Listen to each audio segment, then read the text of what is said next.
바랍니다. 오늘 하나님 말씀 함께 보겠습니다. 창세기 48장 8절에서 20절까지의 말씀입니다.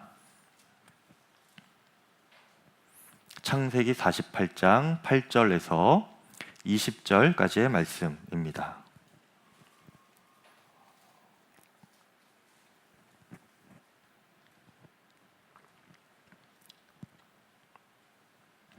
저와 교독하시고 마지막은 함께 읽겠습니다. 이스라엘이 요셉의 아들들을 보고 이르되 이들은 누구냐?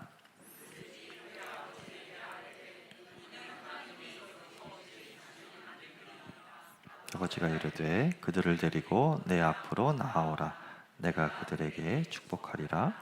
이스라엘의 눈이 나이로 말미암아 어두워서 보지 못하더라. 요셉이 두 아들을 이끌어 아버지 앞으로 나아가니 이스라엘이 그들에게 입 맞추고 그들을 안고 요셉에게 이르되 내가 내 얼굴을 보리라고는 생각하지 못하였더니 하나님이 내게 내 자손까지도 보게 하셨도다. 요셉이 아버지의 무릎 사이에서 두 아들을 물러나게 하고 땅에 엎드려 절하고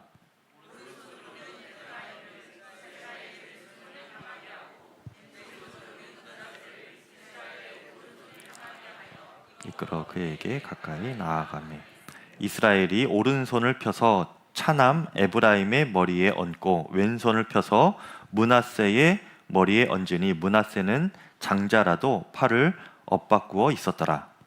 얹었더라. 그가 요셉을 위하여 축복하여 이르되 내 조부 아브라함과 아버지 이삭이 섬기던 하나님, 나의 출생으로부터 지금까지 나를 기르신 하나님, 나를 모든 환난에서 건지신 여호와의 사자께서 이 아이들에게 복을 주시오며 이들로 내 이름과 내 조상 아브라함과 이삭의 이름으로 칭하게 하시오며 이들이 세상에서 번식되게 하시기를 원하나이다. 요셉이 그 아버지가 오른손을 에브라임의 머리에 얹은 것을 보고 기뻐하지 아니하여 아버지의 손을 들어 에브라임의 머리에 므낫세의 머리로 옮기고자 하여 그의 아버지에게 이르되 아버지여 그리 마옵소서 이는 장자이니 오른손을 그의 머리에 얹으소서 하였으나 그의 아버지가 허락하지 아니하며 이르되 나도 안다 내 아들아 나도 안다 그도 한 족속이 되며 그도 크게 되려니와 그의 아우가 그보다 큰 자가 되고 그의 자손이 여러 민족을 이루리라 하고 함께 읽습니다. 그날에 그들에게 축복하여 이르되 이스라엘이 너로 말미암아 축복하기를 하나님이 내게 에브라임 같고 므낫세 같게 하시리라 하며 에브라임을 므낫세보다 앞세웠더라. 아멘. 자, 하나님의 말씀입니다. 네, 오늘로 이 창세기 말씀은 강해 설교로 계속 쭉 이어갔는데요. 오늘로써 창세기 말씀을 마무리하겠는데 말씀이 축복으로 이제 마무리가 됩니다. 창세기 마지막으로 갈수록 야곱의 인생은 스스로 생각하기에 참으로 험악한 세월이었고 나그네 인생이었습니다. 지난주에 야곱이 바로왕 앞에서 그렇게 고백을 했지요. 내 인생이 험악한 인생이었습니다. 그런데요, 이 야곱은 그 험악한 인생 가운데서 고난 가운데였죠. 그 가운데서 하나님을 경험했습니다. 그렇게 고난 가운데 경험한 하나님으로 말미암아 그에게 능력이 생겼는데 어떤 능력인가? 바로왕 앞에서도 담대하게 그를 축복할 수 있는 능력이 생긴 거예요. 하나님께서 나를 돌보시고 계시다. 지금까지 인도하셨다. 또 하나님께서 나를 복 주셨다 하는 그 믿음의 확신이 있는 사람이 바로 야곱이었습니다. 그 믿음으로 바로왕에게도 축복을 해준 것이었죠. 야곱을 통하여서 우리가 축복에 대해서 알 수 있는 것이 있는데요. 그것은 축복이라는 것이 하나님으로부터 오는 것이구나 라는 것입니다. 그래서 이 사람이 다른 사람에게 축복을 할 수 있으려면 그 사람은 하나님으로 채워진 사람이어야 하는 것입니다. 내가 그냥 사람이 다른 사람에게 축복할 수 있는 능력은 없어요. 그런데 그 사람이 하나님으로 채워지면 그 하나님으로 인하여서 축복을 할 수가 있는 거죠. 말하자면 축복의 통로가 되는 것입니다. 아브라함 이야기 처음 시작할 때 제가 여러분에게 도전했던 말씀이죠. 복의 통로가 되시기를 축복합니다. 이렇게 말씀을 드렸죠. 야곱이 그렇게 복의 통로가 된 것입니다. 주님으로 채워진 사람, 또 하나님만 붙잡게 된 그런 인생이 되었던 것이죠. 목사에게 이 축복권이 주어졌다 이렇게 흔히들 말하는데요. 목사로서 성도님들을 축복해드리고 축복기도 해드리는 것이 굉장히 저에게도 큰 영광이고 참 기쁨입니다. 그런데 동시에 큰 마음의 부담이 있어요. 내가 사람의 말로 또 내가 생각나는 것으로 축복해 줄 수는 없는 것인데, 나에게 있는 것으로 성도님들을 축복해 줄 수 없는 것인데, 이런 영적인 부담감이 항상 있죠.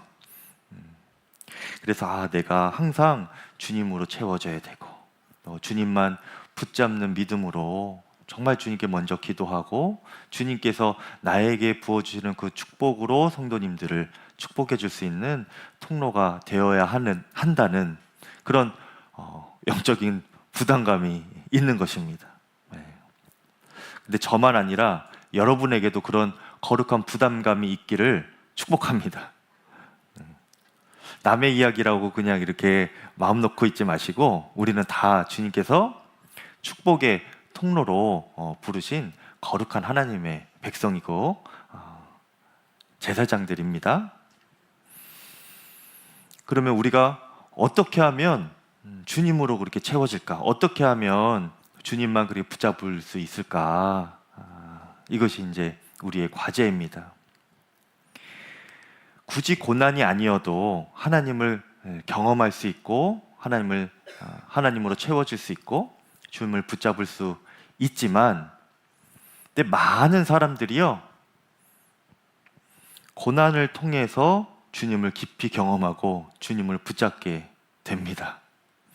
저도 그랬고 여러분도 곰곰이 돌아보면 평안할 때는 주님을 그렇게 잘 붙잡지 않게 되죠. 또 평안할 때는 뭔가 일이 잘 될 때는 주님으로 이렇게 채워야겠다, 그런 마음이 쉽게 들지 않지요. 꼭 어려운 일이 나에게 다가와야 그때 주님을 찾고 절박해지고 간절해지지 않습니까? 욥이 고난을 통하여서 귀로만 그동안 듣던 하나님을 제가 이제 눈으로 보는 것 같습니다, 이렇게 고백을 했죠. 고난을 통해 그 욥의 믿음이 더 정금 같은 믿음으로 나아가게 됐습니다. 오늘 야곱도요, 야복강가에서 그의 모든 재물과 가족들까지 다 먼저 건네 보낸 후에 또 하나님의 사람, 하나님이라고도 우리가 알고 있는데요, 그 주님과 씨름하면서 환도뼈가 위골되는 그런 처지를 만나게 된 후에야, 그때서야 하나님을 붙잡게 됩니다. 창세기 32장 26절에 그가 이르되 날이 세려하니 나로 가게 하라. 야곱이 이르되 당신이 내게 축복하지 아니하면 가게 하지 아니하겠나이다. 저는 이제는 주님의 축복이 아니면 안 되는 인생입니다. 제가 이렇게 환도까지 다 부러지고 제가 앞으로 어떻게 살겠습니까? 저에게 남은 것이 없습니다. 주님이 나에게 축복해 주지 않으면 내가 도무지 살 수 없으니 축복해 주십시오. 그렇게 그냥 바짓가랑이 붙잡고 못 가게 주님을 붙잡는 거예요. 여러분도 이렇게 주님만 붙잡을 수밖에 없는 인생 되시기를 축복합니다. 주님께서 나를 축복해 주지 않으면 내가 살 수 없습니다. 그런 절박함과 주님으로 채워져야 하는 간절함으로 살아가는 사람이 축복의 통로가 되는 거죠. 우리도 험악한 나그네 인생 아닙니까? 생각해 보면. 하지만 우리도 야곱처럼 그렇게 주님만 붙들고 고난의 길을 주님과 함께 동행하면서 주님의 축복을 경험하고 또 그 축복을 누군가에게 이렇게 흘려보낼 수 있는 축복의 사람 될 수 있기를 간절히 축복합니다. 오늘 48장 말씀을 읽었는데요. 이 축복의 말씀이 48장에서 49장까지 이렇게 쭉 이어집니다. 야곱이 그의 자손들에게 축복을 주는 내용인데, 그런데 오늘 야곱이 그의 자녀들에게 축복을 주는 그런 모습이요, 방법이 좀 이상합니다. 원래 자식이 많은 가정에서 축복을 해준다고 할 때는 큰아들부터 이렇게 세워가지고 차례로 막내까지 축복을 주는 것이 사회적인 통념이죠. 그것이 상식 아닙니까? 관례대로, 관습대로 하면 그렇게 장자부터 막내까지 이렇게 주는 것이 맞지요. 그런데 오늘 보면요, 야곱에게 가장 먼저 축복을 받는 자녀는 장자가 아니고 11번째 아들 요셉입니다. 그런데 또 더 자세히 보면요, 9절에 보니까 요셉이 직접 축복을 받는 것도 아니에요. 이 야곱이 자신의 손자가 되겠죠. 요셉에게는 자녀이고 므낫세 에브라임을, 자신의 손자들을 야곱 자신의 자녀로 즉석에서 삼겠다고 그렇게 선포를 해버리고 그 손자 2명에게 축복을 주는 거예요. 므낫세와 에브라임에게. 좀 이렇게 이상하죠. 그렇죠? 그리고 그 둘을 축복해 줄 때에도 순서가 안 맞습니다. 요셉의 아들들은 첫째가 므낫세고 둘째가 에브라임이에요. 그래서 이 딱 당연한 얘기겠지만 첫째에게 장자의 축복을 주는 게 맞지 않습니까? 그런데 이렇게 둘이 있으면요, 이 야곱이 둘에게 축복을 줄 때에 장자에게는 오른손을 얹어서 장자의 축복을 주고 또 차자에게는 왼손을 얹어서 차자의 축복을 주고 이렇게 해야 되는데 이 야곱이 이것을 엇갈려서 축복을 줍니다. 그러니까 이 야곱이 둘째 에브라임에게 자신의 오른손을 얹어서 장자의 축복을 주고요, 요셉의 장남이었던 므낫세에게는 왼손을 얹어서 차자의 축복을 이렇게 주는 거예요. 14절에 이스라엘이 오른손을 펴서 차남 에브라임의 머리에 얹고 왼손을 펴서 므낫세의 머리에 얹으니 므낫세는 장자이지만 팔을 엇바꾸어 얹었더라. 성경이 이것을 아주 정확하게 디테일하게 일부러 이렇게 표현을 하고 있습니다. 이상하다는 거예요.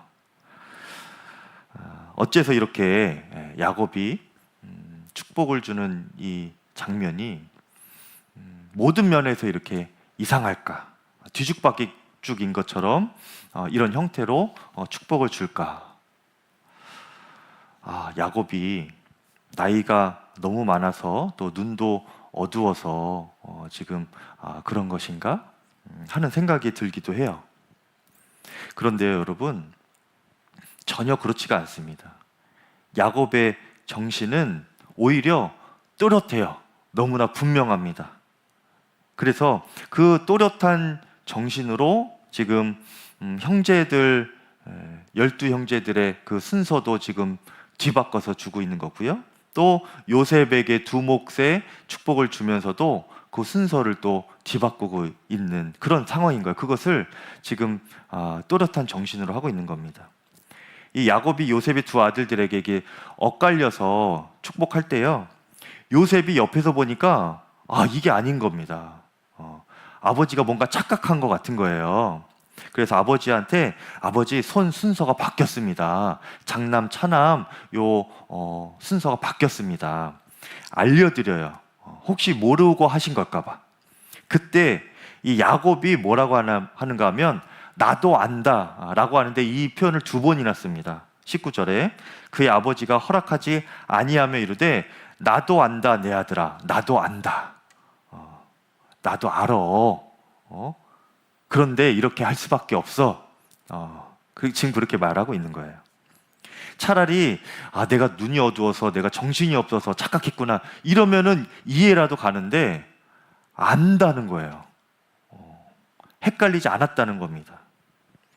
이게 어떻게 된 일일까요? 왜 이렇게 뒤죽박죽으로 이상하게 축복을 주고 있을까요? 오늘 읽지는 않았지만 48장 3절에서 4절을 보면 우리가 야곱이 왜 그렇게 했는지 짐작을 좀 할 수가 있어요. 야곱은요, 그 자녀들에게 이제 하나님께서 주신 축복을 흘려보내는 겁니다. 자녀들에게 복을 주기 전에 그 마음에 하나님으로부터 받은 축복의 말씀들을 간직하고 있었어요. 기억하고 있었습니다. 3절 4절을 읽어보면 요셉에게 이르되 이전에 가나안 땅 루스에서 전능하신 하나님이 내게 나타나사 복을 주시며 내게 이르시되 내가 너로 생육하고 번성하게 하여 내게서 많은 백성이 나게 하고 내가 이 땅을 내 후손에게 주어서 영원한 소유가 되게 하리라 하셨느니라. 야곱이 지금 요셉에게 먼저 이렇게 지금 말을 해주고 있는 것입니다. 내용의 요점은 무엇이냐면요, 요셉아, 하나님께서 나에게 이런 복을 주셨고 또 하나님께서 자손들에게 이런 복을 주시겠다고 나에게 말씀을 하셨어. 이렇게 지금 요셉에게 설명을 해주고 있는 겁니다. 이 말이 무엇이냐면 지금 야곱의 마음에는요, 축복은 하나님이 주시는 거야. 이것이 야곱의 마음에 있었던 거예요. 그리고 그것을 요셉에게도 미리 알려준 겁니다. 그리고 그 축복으로 너희에게 축복을 해주겠다, 이렇게 지금 하고 있는 거예요. 그러니 이제 야곱 자신이 자녀들에게 축복을 줄 때에도 자기 마음대로 줄 수가 없는 겁니다. 내가 원하는 대로 그렇게 줄 수가 없는 거예요. 하나님의 뜻대로 주어야 하는 겁니다. 왜 그래요? 축복은 하나님이 주시는 것이니까. 하나님 것을 하나님께서 주시는 것인데 그것을 내가 통로인 내가 내 마음대로 줄 수는 없는 거잖아요. 오히려 여러분, 이 야곱이요, 자기의 뜻대로 축복을 주려 하였고 또 그때 당시에 통념으로 관습대로 축복을 주려고 했었다면 오히려 장자부터 불러가지고 차례대로 줬겠죠. 그런데 그렇게 할 수가 없었던 것입니다. 그는 정신은 또렷했는데 사실은 그게 또렷한 게 아니었어요. 무엇이냐? 주의 영에 사로잡힌 바 되어서 주님의 마음으로 주님의 감동을 받아서 그렇게 주님의 명령대로 자녀들에게 축복을 해주는 것이었습니다. 요셉아, 나도 안다. 근데 나도 어쩔 수가 없어. 엇갈려서 이렇게 지금 해야 돼. 나도 왜 그런지는 모르는데 주님께서 그렇게 지금 감동을 하신다. 너의 둘째 아들이 장자의 축복을 받아야 되고 차남이 그쵸? 둘째 아들, 장남이 둘째의 복을 받아야 돼. 저도 헷갈리네요, 그냥. 그냥 나도 모르겠는데 그 주님이 그렇게 감동을 주신다. 그 주님 뜻대로 지금 축복을 줘야 되는 거야. 지금 이렇게 지금 말하고 있는 겁니다. 그래서 사람이 볼 때에는 당장은 이해 못할 상황이지만 뒤죽박죽인 것 같지만 훗날 보면 그래서 그랬구나 이렇게 깨닫게 되는 거예요. 축복하시는 하나님의 의도와 계획이 있는 것입니다. 이 야곱은 그 통로로 쓰임 받을 뿐인 거예요. 사실요, 야곱의 아들들 중에 장자는 르우벤이죠. 그래서 이 장자의 축복을 받아야 되는 것은 이 르우벤입니다. 갑절의 복을 받아야 되는 사람은 이 요셉, 또 그 요셉의 자녀들이 아니고요, 르우벤이 이 갑절의 복을 받아야 되는 거예요, 장자로서. 그런데 하나님 보시기에 이 르우벤이 장자의 반열에 설 그릇이 못 된 거예요. 장자의 복을 감당할 수 있는 그릇이 못 되는 겁니다. 그 르우벤이요, 장자로서 하지 말아야 할 죄도 지었어요. 무엇인가? 그의 서모인 빌하와 통간을 한 것이었습니다. 맏아들로서 또 장자로서 하지 말아야 할 죄인 거지요. 특별히 이런 일들은 아버지의 권위를 흔드는 것이었습니다. 농락한 것이었죠. 또 시간이 지나서 여동생 디나가 험한 꼴을 당한 사건이 있었지요.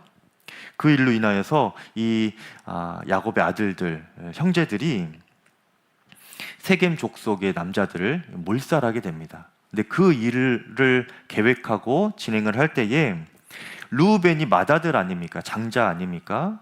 그것을 흥분을 가라앉히고 좀 상황을 조정하고 그래도 그렇게 몰살하게 되는 너무나 끔찍한 복수를 하지 않도록 그렇게 동생들을 말렸어야 되는데 그렇게 하지 못한 거예요. 그런 리더십이 르우벤에게는 없었던 것입니다. 안 되는데 그러면서 그냥 이렇게 동생들이 하도록 내버려 둘 수밖에 없는 거예요. 요셉을 팔아 넘길 때에도 르우벤이요, 안 된다고는 했습니다. 그러면 안 될 것 같다. 죽이지 말자. 그런데요, 그 요셉을 팔아 넘기는 것을 끝까지 막지는 못했습니다. 차라리 내 생명을 거두어 가라.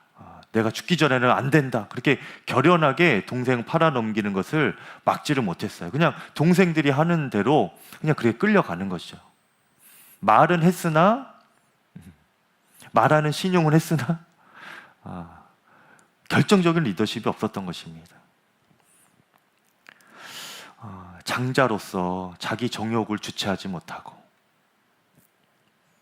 말만 하고 계산하면서 잔머리만 굴리면서 그게 장자 시인용만 이름값만 그냥 하려고 했던 사람이 바로 이 르우벤이었던 것이죠.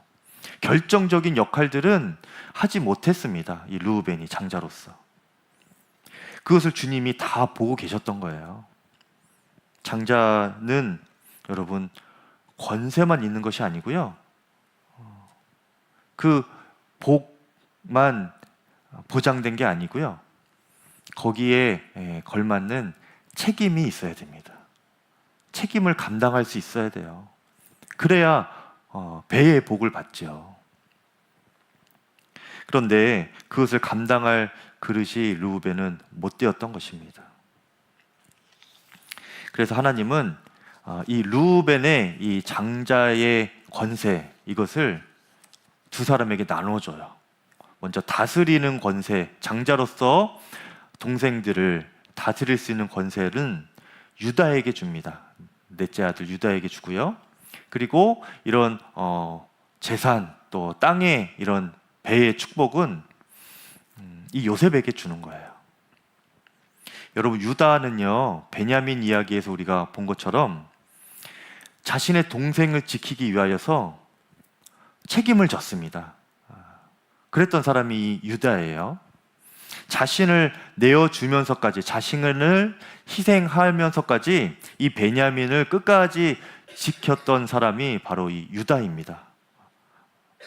그런 장자로서의 어떤 책임감이 넷째 아들인 이 유다에게 있었던 거예요. 원래는 그에게도 없었는데 중간에 어떤 사건으로 말미암아 유다가 그런 거듭난 사람이 된 거예요. 여러분, 요셉은 어떻습니까? 요셉은요, 11번째 아들인데도 그에게는 장자의 그릇이 있었어요. 그가 장자 역할을 하지 않았습니까, 여러분? 요셉이 어릴 때부터 이 애굽 총리가 되기까지 얼마나 한이 많은 인생입니까? 그런데 그 한 많은 시간들을 다 견디면서 자기 유익을 구하지 않고 감정에만, 욕정에만 사로잡혀 끌려다니는 인생이 아니었습니다. 언제나 하나님과 동행하면서 자신의 그 한 많은 삶도 믿음으로 해석할 수 있었던 사람이 바로 이 요셉이었어요. 그러면서 견뎠습니다. 그리고 온 가족을 위하여서 자신을 버리는 마음으로 형제들의 화해와 용서를 이끌어냈지요. 그것이 47절까지의 내용이었습니다. 그리고 이제 이 뒤편에 50장에 가면요, 아버지 야곱이 죽었을 때 그때 이제 형들이 다시 한번 벌벌 떨게 됩니다. 이제 아버지도 죽었으니, 돌아가셨으니 이 요셉이 본색을 드러내어서 우리에게 진정한 복수를 하는 거 아니야? 우리는 이제 다 죽은 목숨 아니야? 이렇게 두려워하고 있을 때에 눈치를 보면서 요셉 앞에 이렇게 있을 때 요셉이 이렇게 말을 합니다. 창세기 50장 21절에 당신들은 두려워하지 마소서. 내가 당신들과 당신들의 자녀를 기르리이다 하고 그들을 간곡한 말로 위로하더라. 이렇게 증언하고 있어요. 그러니까 이 요셉이 어떤 사람입니까? 지금 장자의 마음인 거예요. 내가 형제들 다 책임지겠습니다. 뿐만 아니라 우리 조카들까지 내가 다 책임질 거예요. 복수 안 합니다. 떨지 마십시오. 두려워하지 마십시오. 제발. 형님들 저로 인하여서 평안하십시오. 제가 다 책임지겠습니다. 이게 뭐예요, 여러분? 장자의 마음이죠. 가족을 다 건사하겠다는 겁니다. 그 요셉은요, 그 마음의 태도와 결정들이 다 이미 장자였던 거예요. 지금 장자의 그릇이 돼 있는 겁니다. 넓고 큰 그릇이 된 거예요. 하나님께서 요셉에게 그런 넓은 큰 장자의 그릇이 있는 것을 보신 겁니다.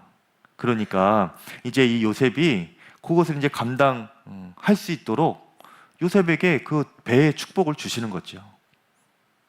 그 두 자녀에게, 그 두 자녀를 야곱의 자녀 삼게 하여서 그렇게 요셉 가문에 두 배 축복을 주는 겁니다.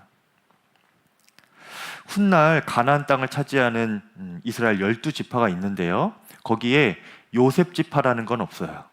대신에 요셉의 그 두 아들 므낫세와 에브라임 지파가 들어가게 됩니다. 여러분, 이렇게 지금 야곱이 그 자녀들을 축복하는 장면을 우리가 보았는데요, 이것을 보면서 우리에게 이제 적용할 것이 있죠. 먼저는요, 우리가 르우벤처럼 장자의 이름만, 장자의 무늬만 남는 인생이 되지 않기를 바랍니다. 르우벤이 왜 그렇게 되었어요? 르우벤은요, 자신이 이미 장자이고 또 장자의 복을 받을 수 있는 것인데, 그 장자의 복을 받을 그 그릇을 자신의 정욕으로 다 채워버렸어요. 그러니 주님이 복을 쏟아부어 주실 공간이 남아있지 않는 거죠. 그러니까 주님이 르우벤에게는 장자의 복을 주실래야 주실 수가 없는 겁니다. 자기 마음대로 살고 자기 정욕으로 그 그릇을 이미 다 채워버렸어요. 마찬가지로요, 우리도요, 하나님의 복 받은 자녀들입니다. 하나님의 자녀된 권세가 여러분들, 우리가 예수 그리스도로 말미암아 구원받았을 때 이미 다 주어져 있어요. 그런데 우리가 주님의 복을 충만히 누리지 못하고 복되게 살지 못하고 있다면 무엇을 우리가 생각해 봐야 돼요? 내가 그릇이 준비되지 않은 것은 아닌가, 이것을 돌아봐야 되는 겁니다. 내 그릇은 지금 주님께서 부어주실 수 있는 그릇인가, 아니면 다른 것으로 채워져 있어서 주의 복을 받을 수 없는 그릇인가, 이것을 돌아봐야 하는 겁니다. 여러분, 요셉처럼 우리 안에 주의 뜻을 얼마든지 담아낼 수 있는 깨끗하게 비워진 그릇 되기를 축복합니다. 내 마음대로 살고 싶은 정욕과 교만을 다 버리는 거예요. 비우는 겁니다. 그리고 주의 말씀이 부어질 때에 언제든지 순종할 수 있는 그런 순종의 그릇을 여러분 다 준비할 수 있기를 바라요. 이것은요, 여러분, 그릇의 크기를 말하는 것이 아닙니다. 어떤 규모를 말하는 것이 아니에요. 영적인 책임감의 문제입니다. 또 순종할 수 있는가의 문제인 거예요. 마태복음 25장에 보면 다 아시는 달란트 비유가 나오죠. 거기에서 이제 주인이 종들에게 5달란트, 2달란트, 1달란트 이렇게 주고 떠납니다. 그리고 5달란트, 2달란트 받은 하인들은요, 그만큼의 이문을 남겨서 주인에게 줘요. 그때 인상적인 것은 그 주인이 이 5달란트, 2달란트 이문을 남긴 그 사람들에게 각각 칭찬하고 동일한 약속을 하는데요. 똑같은 칭찬과 똑같은 약속을 합니다. 5달란트를 남겼든 2달란트를 남겼든 똑같은 칭찬과 똑같은 약속을 해요. 무엇이냐? 주인이 이르되 잘하였도다 착하고 충성된 종아, 내가 적은 일에 충성하였음에 내가 많은 것을 내게 맡기리니 내 주인의 즐거움에 참여할지어다. 2달란트나 5달란트나 똑같이 칭찬하고 약속을 줍니다. 차이가 없어요. 그런데 남기지 못하고 그대로 가져온 1달란트 받은 자에게는 심한 책망을 하죠. 무엇입니까? 이 주인이 이 종들에게 바랬던 것은요, 그에게 맡겨진 것에 대한 충성이었습니다. 여러분, 그러니까 나에게 맡겨진 것이 크든 작든 이것을 다른 사람과 비교하면서 교만하거나 또 반대로 서운해하거나 그럴 필요가 없는 거예요, 여러분. 하나님께서 맡기신 것이 크든 작든 중요한 것은 무엇입니까? 내가 그만큼의 몫을 주님 앞에 충성스럽게 감당하는 그런 그릇인가? 이것이 하나님께는 중요한 거예요. 5달란트 준 사람에게는 5달란트의 충성을 주님께서 기대하시는 것이고, 2달란트 준 사람에게는 2달란트 정도의 충성만 주님이 보시면 되는 겁니다. 중요한 건 그것이에요. 그만큼의 몫을 충성스럽게 감당하는 그릇인가? 그것만 하면 됩니다, 여러분. 그리고 오히려 주님은요, 작은 것이 주어질 때 오히려 더 충성스럽게 책임을 다하는 그 사람을 주목하게 됩니다.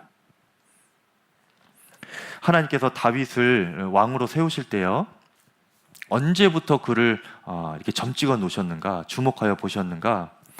이 다윗이 골리앗을 쓰러뜨릴 때부터가 아닙니다. 다윗이 들판에서 양을 칠 때부터 하나님께서 이 다윗을 이렇게 눈여겨보고 계셨어요. 아무도 없는 그 들판에서 양떼들과 다윗 그렇게만 있을 때에 다윗이 어쩌면 그렇게 자신에게 주어진 양떼들을 성심성의껏 돌보셨는지 하나님이 감동을 받으신 거죠. 유심히 계속 보게 되시는 겁니다.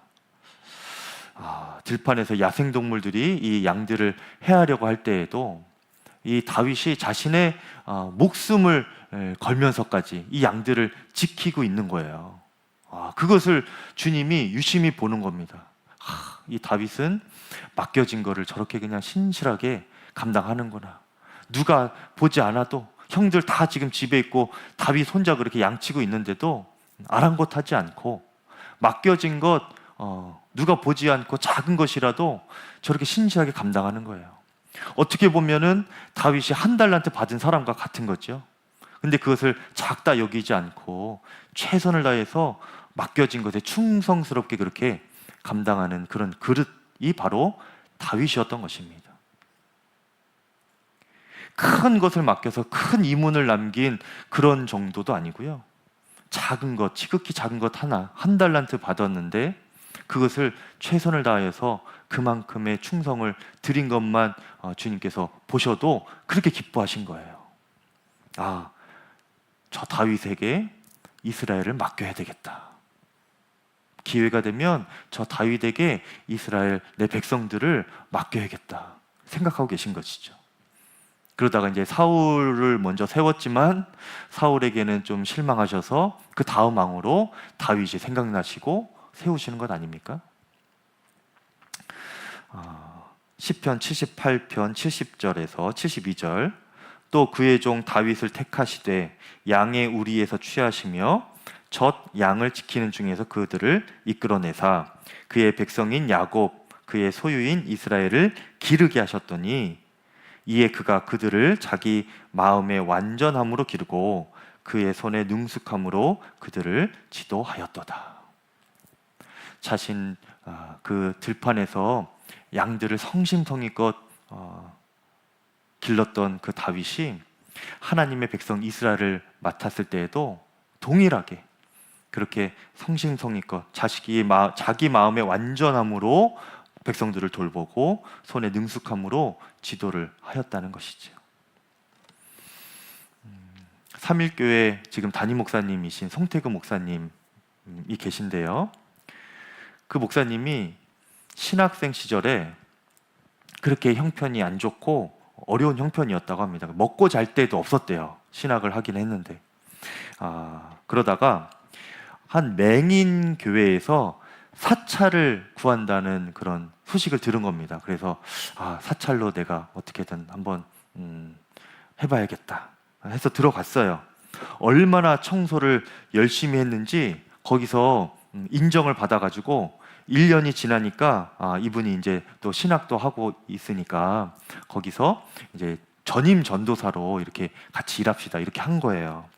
그래서 전도사로 임명받아서 3년을 그렇게 맹인교회에서 섬기는데요. 그때 이 목사님이 전도사 그 시절에 이 사람들이 또 사회에서 장애인을 이렇게 좀 하대하는구나, 또 이렇게 좀 어렵게 하는구나, 장애인들이 겪는 그 비참한 형편을 그때 많이 경험을 했다고 합니다. 그래서 장애인들을 대변하여서 이렇게 대신 싸워주기도 하고 그러면서 말도 안 되게 택시도 안 태워주고 그런 적이 있었나 봐요, 누가.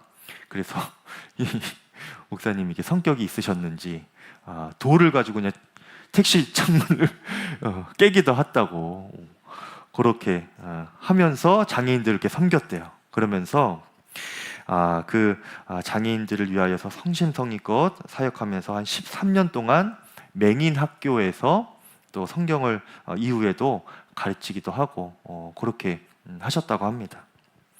이제 그렇게 하다가 목사가 되어서 이게 충현교회라고 장로교에서는 굉장히 크고 유명한 교회예요. 거기에 이제 부목사님 공채 공고가 이제 난 겁니다. 그런데 거기도 참 특이해요. 그렇게 부목사님 공채 공고를 냈는데 맞는 말인지 모르겠는데 100명 넘게 지원을 했대요. 저 같은 사람은 지원도 못할 것 같아요. 그런데다가 지원한 사람들이 보면은 다 학벌이 막 좋은 사람들, 또 유학 갔다 온 사람들도 있고 막 그런 겁니다. 이게 이 목사님 보시기에. 그리고 시험도 있었대요. 영어, 헬라어, 설교와 이런 시험도 봤었대요.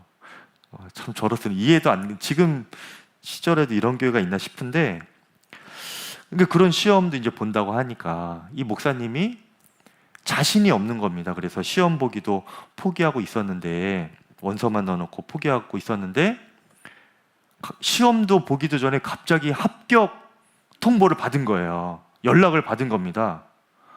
그래서 합격했다고. 그래서 이 목사님이 이게 영문을 모르잖아요, 지금. 그래서 담임 목사님 뵐 때 이것을 물어보셨대요. 혹시 서류상에 착오가 있어서 그러신 거면 괜찮으니까 말씀을 하시라.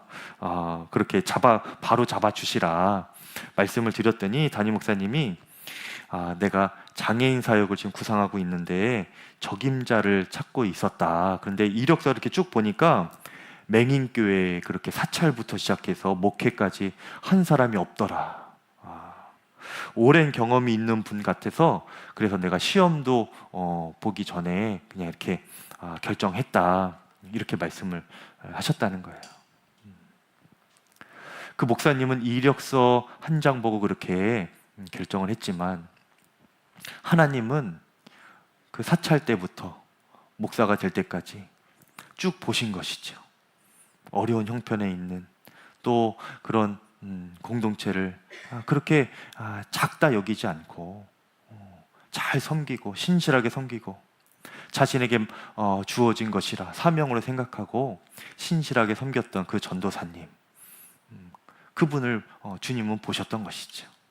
그렇게 충격교회 부목을 하시고 굉장한 교회인 것 같아요. 제가 들어가 보진 않았지만. 그리고 지금은 정말 그 삼일교회 놀라운 장로교 안에서도 정말 귀한 사명이 있는 교회인데 거기 지금 담임 목사님까지 섬기고 계신 건 아닙니까? 여러분, 우리가 기억해야 됩니다. 축복은요, 사람이 주는 것이 아니에요. 어떤 사람이, 어떤 권위자가 나한테 이렇게 대하고 저 사람에게는 저렇게 대해주고 저 사람에게는 더 많이 주고 나한테 적게 주고 그렇다고 해서 서운해하거나 그럴 필요가 없어요. 또 더 많이 챙김 받았다고 해도 막 이렇게 우쭐대고 막 높아질 필요도 없습니다. 축복은요, 여러분, 하나님이 주시는 거예요. 나의 책임감의 그릇, 사랑의 그릇, 하나님을 의지하고 순종하는 그 믿음의 그릇을 보시고 앞으로 감당할 힘과 재물과 능력을 주님이 주시는 겁니다. 우리에게는 그런 믿음이 있어야 되는 거예요. 그런 믿음이 어떤 사람에게 있습니까? 고난 가운데 하나님을 경험한 사람.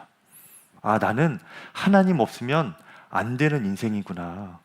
이 믿음이 결론난 사람은 그렇게 사람 의지하지 않고 사람 때문에 일희일비하지 않고 오직 하나님만 바라볼 수 있게 되는 겁니다.